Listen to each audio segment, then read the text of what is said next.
Et bonjour tout le monde, c'est Maxime. Aujourd'hui, je vais vous présenter un nouveau format de vidéo, les questions chiens. Alors qu'est-ce que c'est les questions chiens? Eh bien en fait, avec les questions d'éthologie, j'ai envie de vous faire découvrir en détail le fonctionnement du comportement des animaux. Avec un gros focus sur les chiens, certes, mais dans les questions d'éthologie, on pourra parler chauve-souris, chevaux, primates, dauphins, et bien sûr, on pourra parler des chats. Parce qu'on est quand même sur Internet, et Internet, c'est le royaume des chats. Avec les questions chiens, on va être sur quelque chose de beaucoup plus concret sur les chiens. On va parler des différentes méthodes d'éducation, de comment apprendre des tours à son chien. Aujourd'hui, on va parler des récompenses alimentaires, mais un jour, on parlera même, dans ce format de vidéo, du fameux chien dominant. Mais alors ça sera dans très longtemps, parce qu'il va falloir que je prépare sérieusement le terrain avant. Aujourd'hui donc, on va parler des récompenses alimentaires dans le cadre du travail avec son chien. Au sens très large, que ce soit pour apprendre à votre chien à faire pipi dans le jardin, ou pour lui apprendre à faire des triples sauts parieux-arrière avec réception sur la queue. Cette vidéo, ça va être la première d'une grande série sur les récompenses et les punitions qu'on peut utiliser dans le travail avec son chien. Pourquoi commencer par les friandises? Eh bien parce qu'en principe, c'est la première chose à laquelle les gens pensent quand on leur parle de récompenses à donner à un chien.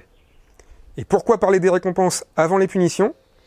Eh bien parce que dans la question d'éthologie numéro 3, que vous pourrez trouver en fiche juste au-dessus, on a vu que la punition, elle servait uniquement à apprendre à un animal à ne pas faire quelque chose. Et le plus important, dans l'éducation d'un chien, avant de commencer à lui expliquer ce qui n'est pas bien, c'est peut-être de commencer par lui apprendre ce qu'on attend de lui. Donc d'utiliser un renforcement, si possible positif, et c'est comme ça qu'aujourd'hui, j'en suis rendu à vous parler des récompenses alimentaires, des friandises.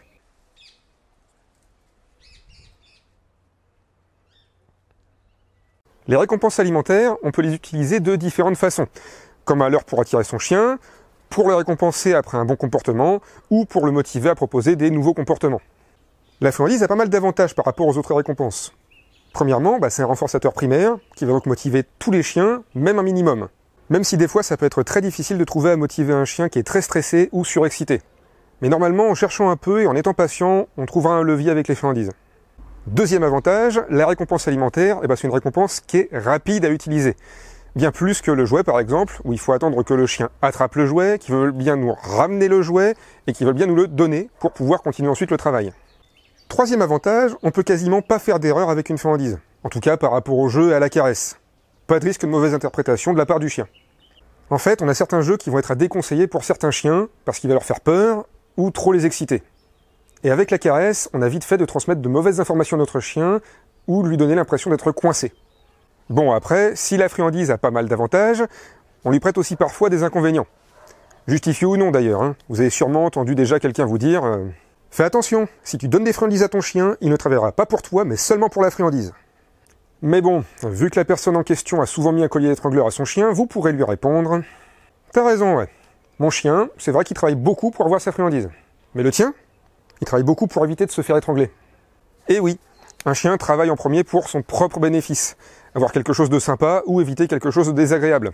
Après, à vous de faire le choix. Ensuite, rassurez-vous, non. Donner des friandises pendant l'éducation à votre chien, c'est pas ça qui va le faire plus quémander à table. Sauf si vous lui donnez de la nourriture à table quand il quémande. Rappelez-vous de la loi de l'effet.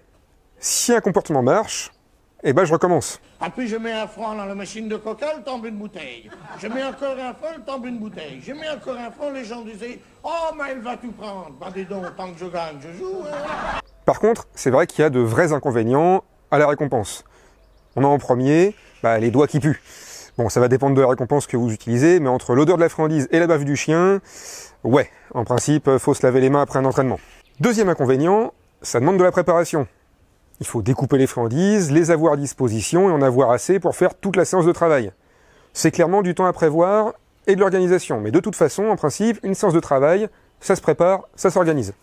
Troisième inconvénient, qui est plus embêtant celui-là, on a un risque de prioritarisation du stimulus quand on travaille avec une récompense alimentaire. C'est-à-dire que si votre chien voit la récompense avant de faire son exercice, notamment dans un travail avec le leurre, il risque de faire plus attention à la friandise qu'à ce qu'il est en train de faire. C'est pour ça que le travail du leurre est surtout utile pour déclencher un nouveau comportement. Et que ça peut être plus efficace d'attendre que le chien trouve tout seul le bon comportement, en lui laissant le temps de réfléchir, et de le récompenser une fois qu'il a eu ce bon comportement. Enfin, on peut effectivement avoir des chiens qui ne travaillent que quand ils voient la friandise. Là, c'est souvent la faute du maître qui s'est transformé en distribank au lieu d'une machine à sous. Je m'explique. Quand vous allez au distribank, le distributeur de billets, vous y allez parce que vous avez besoin de retirer de l'argent.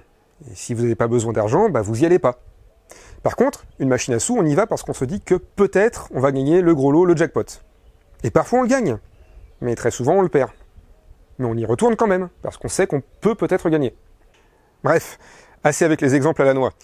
Si votre chien travaille bien quand vous avez une friandise dans la main et qu'il ne travaille plus quand vous n'avez plus la friandise dans la main, c'est qu'il a compris que vous n'avez rien prévu de lui donner quand vous n'avez rien dans la main.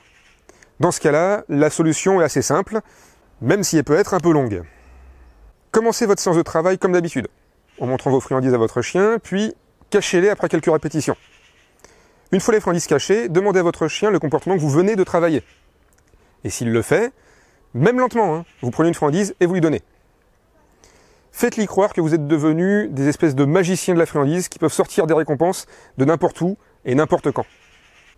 Tant qu'à être dans les conseils dans l'éducation de votre chien, en voilà quelques-uns en vrac pour bien utiliser les récompenses alimentaires.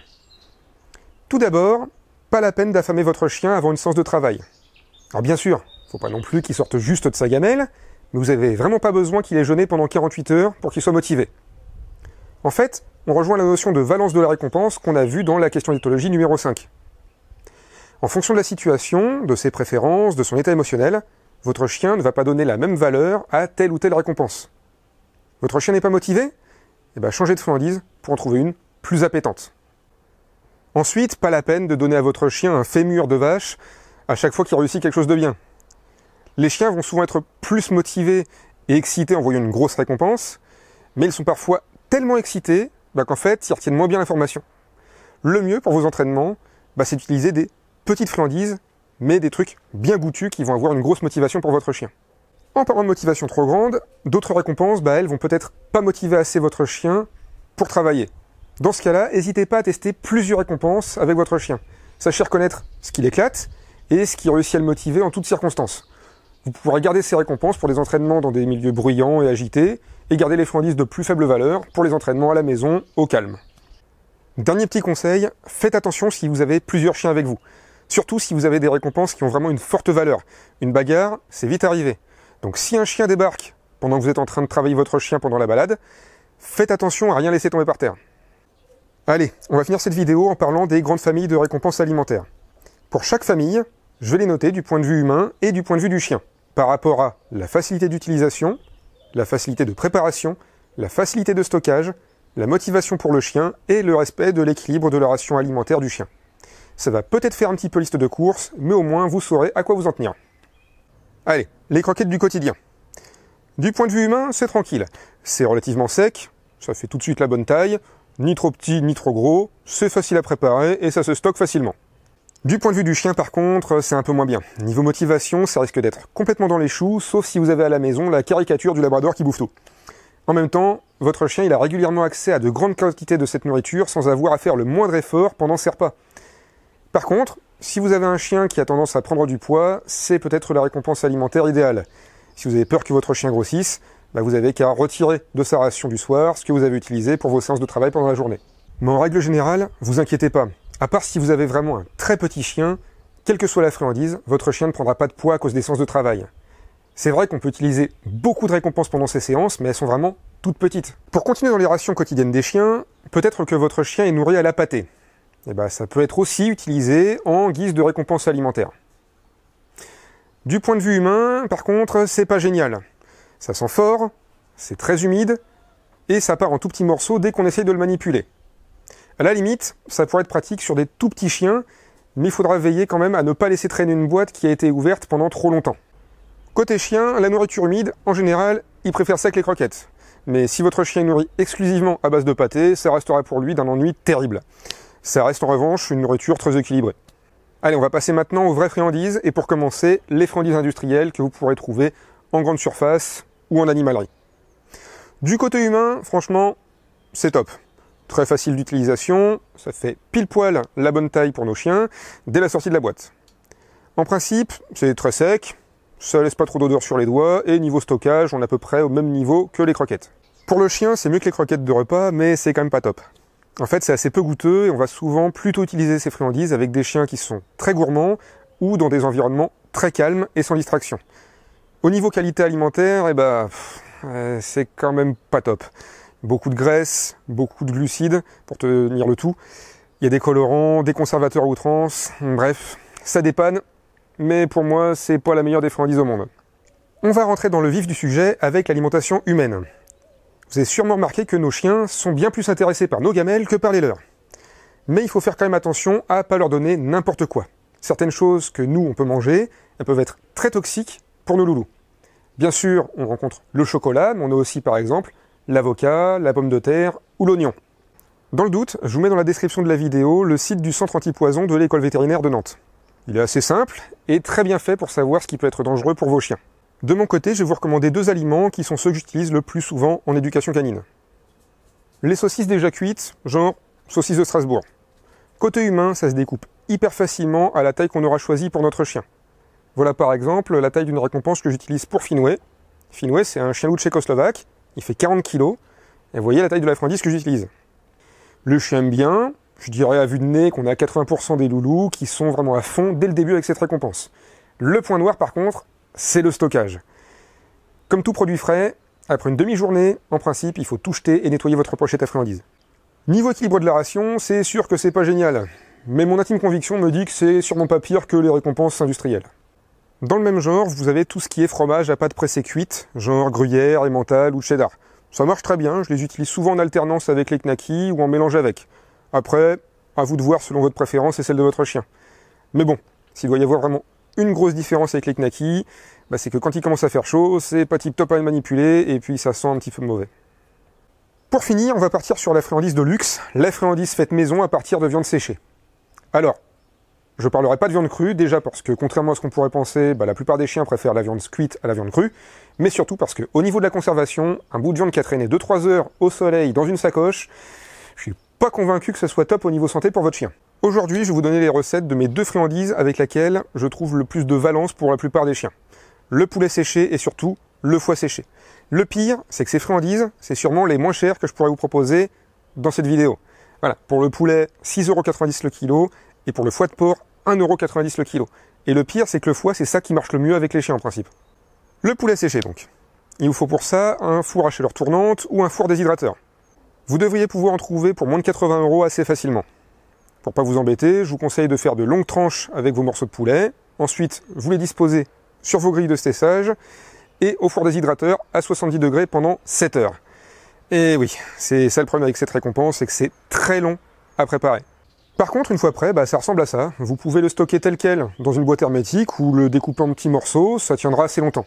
Mais si vous faites de grandes quantités, stockez-le plutôt sous vide ou au congélateur. Et enfin, le king de la récompense pour les loulous, le foie séché. Pour préparer, il faut penser au chiffre 15. Déjà, vous débitez votre foie en gros morceaux. Vous faites bouillir tout ça pendant 15 bonnes minutes, vous récupérez le foie et vous le découpez au format friandise. Vous placez vos friandises sur une feuille de papier cuisson et tout ça au four pendant 15 minutes à 150 degrés. Vous voyez, 15 minutes bouillie, 15 minutes au four, 150 degrés. Alors attention par contre, si vous êtes sensible aux odeurs, à ce moment-là, aérez bien votre cuisine. L'odeur, elle est très forte. À la fin, ça donne ces petits machins-là, c'est des petits trucs tout secs, tout marron noir, ça sent rien, ça laisse aucune trace sur les doigts, et pourtant, les chiens ils en sont dingues.